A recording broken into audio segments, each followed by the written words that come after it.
नमस्ते दोस्तों। आज मैं इस मंगा का एक्सप्लेनेशन पार्ट 11 से शुरू करने वाला हूं।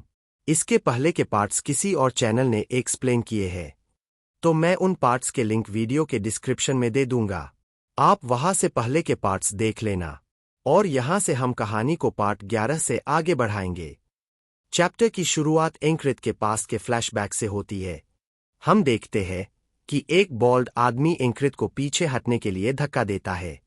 वे हार्पीज से लड़ रहे होते हैं। एंक्रित सोचता है कि उसके साथी भले ही गंदी जुबान वाले हों, लेकिन उनके दिल बहुत साफ है। इस मर्सनरी बैंड ने एंक्रित को तब अपनाया था जब वो एक कमजोर भटकता हुआ इंसान था। ऐसे दयालु लोग जिन्होंने उसे बिना किसी प्रेजुडिस के स्वीकार किया, लेकिन एक को छोड़कर। हम देखते हैं कि उन्हीं में से एक मर्सनरी पीछे से उस बॉल्ड आदमी को मार देता है। ये देखकर एंक्रित हैरान रह जाता है। हार्पीज लगातार मर्सनरीज पर हमला करती रहती है। एक मर्सनरी एंक्रित से कहता है कि उन्हें अभी पीछे हटना होगा, लेकिन इससे पहले कि वो रिट्रीट करता, किसी ने उसकी पीठ में नाइफ फेंक दी। वो एंक्रित के ग्रुप का सबसे मजबूत मर्सनरी था। उसी ने अपनी ताकत का इस्तेमाल करके अपने ही साथियों का कत्ल कर दिया। उसने बाकी से कहा कि वो भाग नहीं सकते क्योंकि सभी को यही मरना होगा। एंक्रित ने पूछा, क्यों? उस मर्सनरी ने जवाब दिया कि उसे इस पथेटिक मर्ग बैंड के साथ रहने से बेहतर ऑफर मिल गया है, और ये सब मिटा देना साफ सुथरा रहेगा ताकि कोई लूज एंड ना बचे। उसने मर्सनरीज को फिल्थी वीक वॉर्म्स कहा, और उनकी कॉमरेडशिप की बातें उसे गुस्सा दिला रही थीं। उसने एक मर्सनरी के सिर पर थूका। गुस्से में एंक्रित ने तलवार से उस पर हमला किया, लेकिन वो मर्सनरी आसानी से उसे हरा देता है और कहता है कि वो जा सकता है, क्योंकि एंक्रित जैसा पथेटिक इंसान जिंदा रहे या मरे, कुछ फर्क नहीं पड़ता। शे में जाते हुए एंक्रित ने पहले सोचा कि वो आदमी स्ट्रांग है, लेकिन फिर उसने निष्कर्ष निकाला कि वो खुद वीक था। अपने साथियों को असहाय मरते देखना जितना दर्दनाक था, उससे भी ज्यादा यातना उसे इस बात की थी कि वो जिंदा बच गया, अपने साथियों की फिल्थी चैरिटी की वजह से।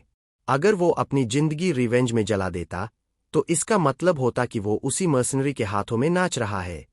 इसलिए एंक्रित ने अपने साथियों को खोने का दर्द दिल में दफना दिया और अपने खुद के सपने के साथ आगे बढ़ गया।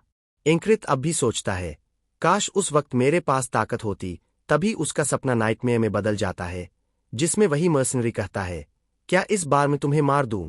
डर से एंक्रित घबरा जाता है, लेकिन अचानक उसे एक लाइट दिखती है और एक आवाज सुनाई देती है, ये बेकार नाइटमेयर है, इसमें भटकना बंद करो। हम देखते हैं कि एस्थर उसके बगल में बैठी है। वो एंक्रित के सीने पर चढ़ती है और सोचती है कि वो ऐसा आदमी है जिसे बहुत केयर की जरूरत है। रियर बेस पर एस्थर ने अपनी सारी ताकत लगाकर एंक्रित की थकान दूर की थी, लेकिन एंक्रित इतना एग्जॉस्टेड था कि जब उसकी जान खतरे में थी, तब कुछ नहीं कर सका। अब एस्थर ने ठान लिया कि वो ये गलती दोबारा नहीं करेगी। सुबह होती है और एक सोल्जर बैटल हॉर्न बजाता है। एंक्रित पूछता है, ये क्या है? रेम कहता है, एस्पेन के कमीने जो छिपे हुए थे, अब बाहर निकल रहे हैं और बैटल के लिए तैयार है। एंक्रित का ग्रुप धीरे धीरे टेंट से बाहर आता है। उनमें से एक मजाक में कहता है कि सुबह सुबह लड़ाई करना स्किन के लिए खराब है। एंक्रित आर्मर पहनता है और बैटल के लिए तैयार होता है। जब वो देखता है कि एस्थर सो रही है, तो उसका दिमाग फिर से पिछले रात के नाइटमेयर पर चला जाता है। उसे लगता है कि सपने के आखिर में जो आवाज थी, किसी वजह से वो एस्थर की लग रही थी। एस्थर से हेडिंग करते हुए एंक्रित कहता है कि वो कैंप की रक्षा ठीक से करे। फिर सीन बैटलफील्ड पर शिफ्ट होता है। रेम खुद से कहता है कि एस्पेंस ने शायद कुछ खास तैयारी की होगी और आज का दिन मजेदार रहेगा। एंक्रित उससे सहमत होता है और सोचता है कि युद्ध के लिए क्या तैयारी की गई है और कौन सा ट्रिक छिपा है। अचानक जमीन हिलने लगती है। सोल्जर्स की आंखों में डर दिखने लगता है। धुंध में दुश्मनों की तरफ एक विशाल फिगर दिखता है और सोल्जर्स को उसे शूट करने का आदेश दिया जाता है। सभी सोल्जर्स तीर चलाते हैं, लेकिन कुछ असर नहीं होता। ये देखकर एंक्रित हैरान रह जाता है और पता चलता है कि वो एक जायंट है। जायंट अपने हथियार से सोल्जर्स को कुचलने लगता है। बाकी के सोल्जर्स डर से जम जाते हैं।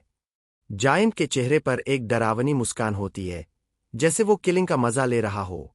एंक्रित सोचता है कि इस कॉन्टिनेंट में जो नॉन ह्यूमन रेसेस है, फ्रॉग्स ड्रीम्स और डिजायर से ड्रिवन है, एल्व्स नेचर की पूजा करते हैं, ड्वार्व्स मेटल के दीवाने हैं, बीस्टकिन रिप्रोडक्शन को सबसे ऊपर रखते हैं और ड्रैगनकिन अकेले चलने वाले कहे जाते हैं। और आखिरी में जायंट्स, जो स्लॉटर से नशे में रहते हैं। उन्हें अपनी बॉडी से वायलेंस करना पसंद है, इसलिए उन्हें बीस्ट्स ऑफ रेड ब्लड कहा जाता है। एंक्रिथ के ग्रुप का एक मेंबर बताता है कि दुश्मन दोनों तरफ से हमला कर रहे हैं। बैटलफील्ड से चीखें सुनाई देती है कि एनिमी ने दाएं और बाएं दोनों तरफ से घुसपैठ कर ली है। क्राइस कहता है कि अगर हम उन्हें फ्रंट पर नहीं रोक सके तो हम सब घिरकर मारे जाएंगे। काम एक्सप्रेशन के साथ एंक्रिथ कहता है, तो फिर हमें बस उन्हें रोकना होगा। एंक्रिथ को इतना शांत देखकर क्राई थोड़ा हैरान हो जाता है। प्लेटून कमांडर एंक्रिथ से सहमत होती है। वो कहती है कि लगता है उनकी तरफ से कोई पहले से ही लेफ्ट साइड पर है, इसलिए वो वहां जाएगी। जाने से पहले वो एंक्रिथ को टीज करती है और कहती है, कोई ब्लेसिंग किस नहीं दोगे मुझे लक के लिए। स्टिफ चेहरे के साथ एंक्रिथ कहता है, नन। फेरी प्लेटून कमांडर कहती है, कितने कोल्ड हो तुम। एंक्रिथ सोचता है कि ऐसी स्थिति में भी वो उसे टीज करती है। रेम उत्साहित होकर कहता है कि शायद उसे एंक्रिथ को थोड़ा डेमोन्स्ट्रेशन दिखाना चाहिए और एंक्रिथ से कहता है कि ध्यान से देखना, क्योंकि ये अगली बार वही सीखेगा। रेम को इतना चेयरफुल देखकर एंक्रिथ को शक होता है और वो सोचता है, ये आखिर करने क्या वाला है। जायंट से लड़ने को लेकर रेम अंदर से उत्साहित होता है। वो सोचता है, कितना शानदार एहसास है, बिल्कुल वैसे ही जैसे पहली बार बैटलफील्ड पर खड़ा था। रेम कभी भी ऐसा इंसान नहीं था जिसके अंदर बीस्ट का दिल हो, लेकिन फिर भी जब एक्सेस उसकी तरफ उड़ते थे तो उसने कभी पलक तक नहीं झपकाई। फिर भी उसने हार्ट ऑफ बीस्ट टेक्निक सीखी और प्रैक्टिस की, क्योंकि वो दिखने से ज्यादा उपयोगी थी। उसका हार्ट तेजी से धड़कने लगता है और उसका खून उसके पूरे शरीर में तेजी से दौड़ने लगता है। जायंट सोल्जर्स को मारता जा रहा होता है और पैनिक में सैनिक पूछते हैं कि अभी तक रिट्रीट का ऑर्डर क्यों नहीं आया। तभी रेम दोनों हाथों में एक्सेस लिए जायंट की तरफ दौड़ता है। जायंट अपना क्लब झुलाता है। जब सोल्जर्स सोचते हैं कि अब वो मरने वाले हैं, तभी रेम उनके सामने आता है और जायंट के क्लब को रोक देता है। रेम पीछे धकेला जाता है, लेकिन उसी वक्त उसके ब्लड वेसल्स फैलते हैं, मसल्स फूल जाते हैं और उनकी डेंसिटी बदल जाती है। रिचुअल टेक्निक रेम के दिल से शुरू होती है और उसके पूरे शरीर को पावर देती है। रेम जायंट को पीछे धकेलने लगता है और कहता है, इसे ब्रूट स्ट्रेंथ का हार्ट कहते हैं। रेम पागलों की तरह हंसते हुए जायंट से लड़ता रहता है। जायंट को पीछे धकेलते हुए रेम का एक एक्स टूट जाता है। उनके क्लैश से एक विशाल शॉक वेव निकलती है। अब रेम एक ही एक्स लेकर फिर से जायंट पर हमला करता है। जायंट उसे बग कहकर क्लब झुलाता है और कहता है, दूर हट जा। रेम जायंट के क्लब को आसानी से डॉज करता है और जायंट के ऊपर चढ़ जाता है। वो अपना एक्स जायंट के सिर में घुसा देता है। जायंट दर्द से चिल्लाता है और रेम को अपनी पीठ से झटक देता है। इस बार रेम का दूसरा एक्स भी टूट जाता है। थोड़ा निराश होकर रेम कहता है, इनके वेपन्स कितने कमजोर है। तभी कोई स्पीयर फेंकता है और रेम उसे पकड़ लेता है। पीछे देखकर रेम उस सोल्जर को देखता है जिसने स्पीयर फेंका था और वो कहता है, विन दिस। रेम संतुष्ट होकर मुस्कुराता है और कहता है, कम से कम इन्हें हालात की थोड़ी समझ तो है, बास्टर्ड्स। स्पीयर हाथ में लेकर रेम फिर जायंट की तरफ दौड़ पड़ता है। सोल्जर्स रेम को मैडमैन कहते हैं और बाकी को कहते हैं कि उसकी मदद करो और हथियार भेजते रहो। सोल्जर्स लगातार स्पीयर्स फेंकते रहते हैं और रेम बार बार जायंट को उन स्पीयर से भेदता रहता है। ये देखकर एंक्रिथ हैरान रह जाता है और सोचता है कि रेम जायंट के बराबर की ताकत से लड़ रहा है, शायद उससे भी ज्यादा। ऐसी ताकत कोई नॉर्मल इंसान के पास नहीं हो सकती। एंक्रिथ सोचता है, क्या यही वो चीज है जो मैं आगे सीखूंगा, और वो अंदर से उत्साहित हो उठता है। रागना कहता है, एंक्रिथ, साइटसीइंग खत्म करो, रेम और सोल्जर्स बस मजे ले रहे हैं। क्राई कहता है कि लेफ्ट पर कंपनी कमांडर है और रेम जायंट को संभाल लेगा। अगर हम राइट साइड को संभाल ले तो हम एस्पेन की ताकत को पूरी तरह पलट सकते हैं। एंक्रिथ क्राई से सहमत होता है। चलते हुए एंक्रिथ कहता है कि अगर बाकी दिखाई नहीं दे रहे तो मतलब बाकी प्लेटून पहले ही लड़ाई के लिए निकल चुके हैं। एंक्रिथ रागना से पूछता है, तुम क्या करोगे? रागना एंक्रिथ को कैप्टन कहकर जवाब देता है, मैं तुम्हारे साथ जाऊंगा, सिर्फ देखना तो बोरिंग है। एंक्रित सोचता है कि ये नया स्किल सीखने की उत्सुकता महसूस करने का समय नहीं है, अभी प्रायोरिटी इस बैटल को जीत तक ले जाने की है। बैटलफील्ड पर एक सोल्जर घायल हो जाता है। बाकी सोल्जर्स उसे लेफ्टिनेंट कहकर कहते हैं कि उसी की वजह से वो घायल हुआ है। हम देखते हैं कि एक आदमी हुड पहने हुए है। घायल लेफ्टिनेंट दूसरे सोल्जर से कहता है, चुप रहो और पीछे हटो। ये देखकर हुड वाला आदमी घिनौनी हंसी के साथ कहता है, कितना इमोशनल मोमेंट है। तलवार लेकर वो लेफ्टिनेंट की तरफ दौड़ता है और पूछता है, तुम सोचते हो कितना टिक पाओगे? जैसे ही उसकी तलवार लेफ्टिनेंट तक पहुंचने वाली होती है, एंक्रित वहां आता है और उसकी तलवार को रोक देता है। घायल लेफ्टिनेंट को वेंजिंस कहकर एंक्रित कहता है, तुम बहुत बुरे दिख रहे हो। वेंजिंस कहता है, चुप रहो, ये जख्म सम्मान की निशानी है, अपने आदमी को बचाने का। हुड वाला आदमी एंक्रित को पहचान लेता है। वो अपना हुड हटाता है। एंक्रित के चेहरे पर हैरानी साफ दिखती है। हुड वाला आदमी कहता है, काफी समय हो गया एंक्रित। एंक्रित को एनसी कहकर संबोधित करते हुए हुड पहने आदमी पूछता है, क्या तुम अपने पुराने दोस्त का नाम भूल नहीं गए? ना। एंक्रित का दिमाग वापस अपने भाड़े के सैनिकों वाले दिनों में चला जाता है।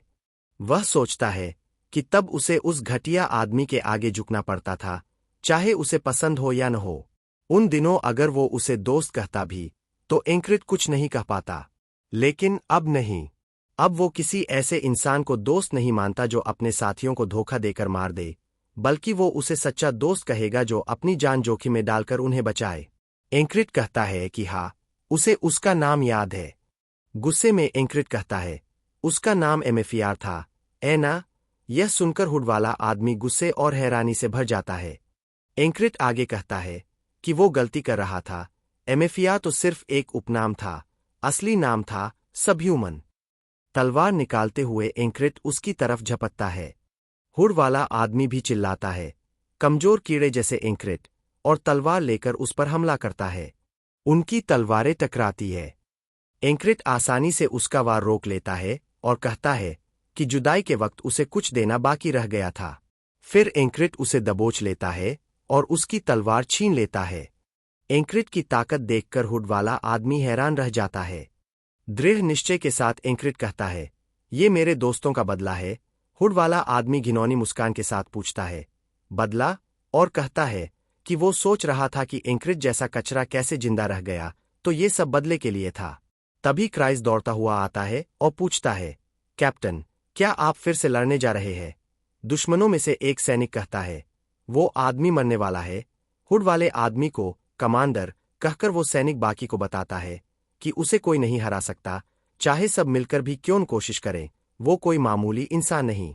रागना दुश्मन सैनिकों को देखता है और सोचता है कि उनके हथियार और चाल ढाल खून की प्यास से भरे हैं। एंक्रिट की स्किल्स असली लड़ाइयों से गड़ी हुई थीं, जबकि उनके दुश्मनों की ट्रेनिंग सिर्फ मारने का आनंद लेने के लिए थी। हुड वाला आदमी कहता है कि जबकि एंक्रिट बदले से चिपका रहा, वो आगे बढ़ता गया। वो कहता है कि अगर वो ये लड़ाई जीत गया तो उसे एस्पेन में शाही पद मिलेगा, इतना ऊंचा कि एंक्रिट उसका एक बाल भी नहीं छू पाएगा। एंक्रिट शांत भाव से जवाब देता है, ऐसा है क्या? एंक्रिट की उदासीनता देखकर हुड वाला आदमी गुस्से से दांत भींचता है और चिल्लाता है, तेरी वो घमंडी आंखें, शुरू से ही मुझे उनसे नफरत थी। वह तेजी से एंक्रिट पर हमला करता है, लेकिन एंक्रिट आसानी से उसका वार टाल देता है। एंक्रिट सोचता है, तेज मुड़ी हुई तलवार, ये कोई पूर्वी लड़ाई की तकनीक लगती है। एंक्रिट अपनी तलवार तैयार करता है और हमला करने की मुद्रा में आ जाता है। उसके दिमाग में वो पल घूम जाता है जब हुड वाले आदमी ने उसे भेज दिया था और कहा था कि अगर जिंदा भी रहा तो कुछ नहीं कर पाएगा। हुड वाला आदमी लगातार हमला करता रहता है और एंक्रिट को अपने मारे गए साथियों की याद आती है। उसने उन्हें कमजोर, गंदे कीड़े कहा था। एंकी, चिल्लाते हुए हुड वाला आदमी कहता है, इस बार मैं तुम्हें खत्म कर दूंगा। उसकी तलवार कई भागों में बदल जाती है। ये देखकर क्राइस सोचता है कि वो उसकी तलवार की चाल पर नहीं पा रहा और एंक्रिट को चेतावनी देने की कोशिश करता है, लेकिन एंक्रिट अपनी जगह शांत रहता है और ध्यान केंद्रित करता है। वह सोचता है कि उसने पहले ही रागना से सीखा है कि तलवार ऊर्जा तकनीकों से कैसे निपटना है, बस स्थिर रहना है और सही वार करना है। एंक्रिट तलवार लेकर आगे बढ़ता है। रागना कहता है, कि चाहे दुश्मन की तलवार कितनी भी शक्तिशाली क्यों न हो, अगर वो सही रास्ते से भटक जाए तो उसकी हदें तय है, और कप्तान ये अच्छी तरह जानता है। एंक्रिट अपनी तलवार से हुड वाले आदमी के पेट में वार करता है। हुड वाला आदमी खून उगलता है। एंक्रिट कहता है, तेरी गलतफहमी मैं दूर कर दूं, तू किसी के जीवन का लक्ष्य बनने लायक नहीं। एंक्रिट तलवार को और गहराई तक घुसा देता है। जब एंक्रिट तलवार निकालता है तो हुड वाले आदमी से खून बहने लगता है। एंक्रिट सोचता है कि अब वो आदमी नहीं रहा जो बस अपने साथियों की मौत देखता रहे। मरते हुए दुश्मन को देखकर एंक्रिट कहता है, अब तू मेरा दुस्वप्न नहीं है। राहत की सांस लेते हुए एंक्रिट आसमान की ओर देखता है और अपने दोस्तों को याद करता है। वह सोचता है कि मरे हुए जवाब नहीं दे सकते, पर शायद ये उसके उस दोस्त के दिल का कर्ज चुका देता है जिसने उस पर भरोसा किया था। अपनी तलवार को मिट्टी में घसीटते हुए रागना भी अपनी तलवार निकालता है और कहता है, इस हालत में तो मैं भी थोड़ा गर्म हो ही जाऊं। दुश्मनों में से एक सैनिक रागना का मजाक उड़ाते हुए कहता है, क्या ये अकेले ही लड़ने आएगा? अगले ही पल रागना उसकी तरफ दौड़ता है और एक ही वार में सैनिक को 2 हिस्सों में काट देता है। बाकी सैनिक डर से कांप उठते हैं। बेपरवाही से रागना पूछता है, अभी उसने क्या कहा था? ये देखकर क्राई सोचता है कि सिर काटने के बाद सवाल पूछना तो बेकार है। गुस्से में बाकी दुश्मन सैनिक रागना पर झपटते हैं, लेकिन रागना बिना किसी मेहनत के पहले सैनिक का सिर काट देता है, दूसरे की खोपड़ी भेद देता है और तीसरे की गर्दन चीर देता है। ये देखकर एंक्रिट सोचता है कि रागना ने बस कुछ कदम चलकर ही बेहतर स्थिति बना ली और साफ सटीक वार से सब खत्म कर दिया। इस पल एंक्रिट को फिर एहसास होता है कि उसके स्क्वाड के साथी कितने ताकतवर है। तभी बाकी सारे सैनिक एक साथ हमला करने के लिए झपट पड़ते हैं। रैगना ने एंक्रेड से कहा कि ध्यान से देखो, क्योंकि यही वह रास्ता है जिस पर तुम्हें चलना होगा। एंक्रेड ने पूरी एकाग्रता से रैगना को देखा। रैगना ने दुश्मन की ओर तेज निगाह डाली और फिर युद्ध की मुद्रा में आ गया। दुश्मन के सैनिक लगातार उसकी ओर बढ़ रहे थे। रैगना ने गहरी सांस ली और एक ही वार में सभी दुश्मन सैनिकों का संहार कर दिया। यह देखकर एंक्रेड हैरान रह गया। उसे एक पल के लिए ऐसा लगा जैसे उनके बीच एक दीवार खड़ी हो गई हो, एक अत्यंत शक्तिशाली और त्रुटिहीन तलवार का वार। रैगना ने कहा कि उसने इस वार का एक नाम सोचा है, सेवरेंस। पहले तो एंक्रेड समझ नहीं पाया, फिर बोला, क्या यही सबसे अच्छा नाम था जो तुम सोच पाए? दृश्य युद्धभूमि की ओर बदलता है, जहां एस्पेन के सैनिक आत्मविश्वास से भरे हुए कहते हैं कि विशालकाय उनके साथ है और वे आसानी से बाकी सैनिकों को मार गिराएंगे। वहीं दूसरी ओर एंक्रिट की सेना भयभीत है। अचानक एंक्रिट की टुकड़ी का पुरोहित दुश्मन सैनिकों के पीछे प्रकट होता है। वह एक ही वार में सभी दुश्मन सैनिकों को बिखेर देता है। उनके हथियार टूट जाते हैं। यह देखकर एस्पेन के सैनिक चौंक जाते हैं और डर भी जाते हैं। बड़े पुरोहित को देखकर वे पूछते हैं, क्या नोरेलिया के पास भी एक विशालकाय है? जब एस्पेन के सैनिक ओडिन को जायंट कहकर भाई कहते हैं, तो ओडिन आश्चर्य से पूछता है, तुम्हारा मतलब क्या है? मैं तो एक साधारण मनुष्य जितना ही हूं। घबराए सैनिकों में से एक कहता है, झूठ मत बोलो, तुम बहुत बड़े हो, बेहद बड़े। ओडिन शांत स्वर में कहता है, मैं तुम्हें पीछे हटने का समय देता हूं। यह सुनकर सैनिक हैरान रह जाते हैं। वह उनकी ओर बढ़ते हुए 5 से गिनती शुरू करता है। जब वह 4 गिनता है, एक सैनिक घबराकर चिल्लाता है, क्या कर रहे हो सब? अगर हमारे भाले अब भी ठीक है तो पंक्ति बनाए रखो, ओडिन को मार दो। सभी सैनिक ओडिन को चारों ओर से घेर लेते हैं। ओडिन 3, 2, 1 की गिनती करता है और आगे बढ़ जाता है। देखते ही देखते सभी एस्पेन सैनिक हवा में उड़ जाते हैं। ओडिन गरजते हुए कहता है, आज मैं अपने पूरे शरीर से इस पुकार का उत्तर दूंगा। वह प्रार्थना करता है, हे प्रभु, जो मेरे साथ है, उन्हें मैं आपके पास भेज रहा हूं। भय से कांपते सैनिक उसे राक्षस कहकर पुकारते हैं, भागना चाहते हैं, लेकिन फिर सोचते हैं कि अब उन्हें ओडिन को मारना ही होगा। ओडिन फिर से अपने गदा को घुमाकर सैनिकों को चीर देता है। भयावह स्वर में वह पुकारता है, भाइयों, प्रभु की गोद में आओ। दृश्य अब युद्ध भूमि के दूसरे छोर पर चला जाता है, जहां परी सेनापति, फेरी कमांडर मौजूद है। परियां सामान्यतः अपने बंद जंगलों में कबीले बनाकर रहती है, पर समय के साथ उन्होंने भी बदलाव अपनाया। परी सेनापति को देखकर एस्पेन का एक सैनिक कहता है, तो यहां और भी है। कुछ परियों ने क्रोना पाने के लिए अपने जीवन के वर्ष बेच दिए। कुछ ने भाड़े के सैनिक बनकर और कुछ ने सेना में भर्ती होकर। एस्पेन का परी सैनिक कहता है, अगर तुम अब भाग जाओ तो मैं तुम्हारा पीछा नहीं करूंगा। अपनी तलवार निकालते हुए परी सेनापति उत्तर देती है, यह बात तो मुझे कहनी चाहिए। एस्पेन परी सैनिक कहता है, तुम्हारी पत्ती की तलवार नेटर और मेरी सुई जैसी तलवार नीडल, देखते हैं कौन अधिक शक्तिशाली है। कुछ क्षणों के लिए सन्नाटा छा जाता है, फिर दोनों एक दूसरे पर टूट पड़ते हैं। उनकी तलवारें टकराती है, लेकिन परी सेनापति आसानी से बाहर ले लेती है। उसके पीछे आकर कहती है, परी के हथियारों में कोई भी दूसरे से श्रेष्ठ नहीं होता, सब कुछ चलाने वाले की कुशलता पर निर्भर करता है। दोनों फिर टकराते हैं। अचानक वह सैनिक उसके कंधे को पकड़कर चिल्लाता है, अब मौका है। वह अपने साथियों को आदेश देता है कि सब मिलकर हमला करें, मगर वह समझ पाता उससे पहले ही सभी परी सैनिक मर जाते हैं। जैक्सन ने सभी को पल भर में समाप्त कर दिया। यह देखकर एस्पेन का परी सैनिक स्तब्ध रह जाता है। परी सेनापति कहती है, तो यह योजना थी, मुझे मेरी ही जाति के किसी से व्यस्त रखकर पीछे से घात करना। वह मुस्कराकर कहती है, बुरा नहीं था, और अपनी तलवार उसके गले में भोंक देती है। फिर वह जैक्सन से पूछती है, क्या तुम्हें अपने दस्ते के प्रमुख को पीछे छोड़ने में कोई आपत्ति नहीं? जैक्सन जवाब देता है, अगर वह यहां मरने वाला होता तो बहुत पहले मर चुका होता। परी सेनापति पूछती है, तुम्हें उस पर पूरा भरोसा है ना? यह सुनकर जैक्सन चुप रहता है। जाते जाते वह कहता है, अब जंग का रुख बदल रहा है।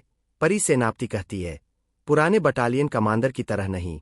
मार्कस एक ऐसा सेनापति है जो सचमुच लड़ना जानता है।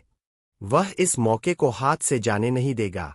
कमांडर मार्कस आदेश देता है, कछुआ भारी पैदल सेना आगे बढ़ो। आदेश मिलते ही भारी पैदल सेना आगे बढ़ने लगती है। यह देखकर एस्पेन के सैनिक घबरा जाते हैं और कहते हैं, अगर यह भारी सेना हम पर चढ़ गई तो हमें चूर चूर कर देगी। तभी एक सैनिक चिल्लाता है, पीछे हटो, पीछे हटो। एस्पेन के सैनिकों का पीछा करते हुए एंड्रू चिल्लाता है कि वह उन्हें भागने नहीं देगा। एंड्रू को देखकर सैनिक आपस में बड़बड़ाते हैं, क्या यह वही आदमी नहीं है जो पिछली लड़ाई में था?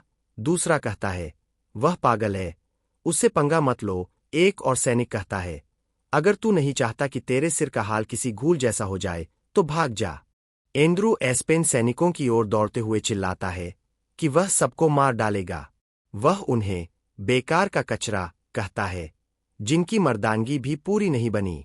एंड्रू की यह हरकत देखकर मैक को यकीन नहीं होता। उसे लगता है जैसे इस वक्त एंड्रू में उसे रेम दिखाई दे रहा हो।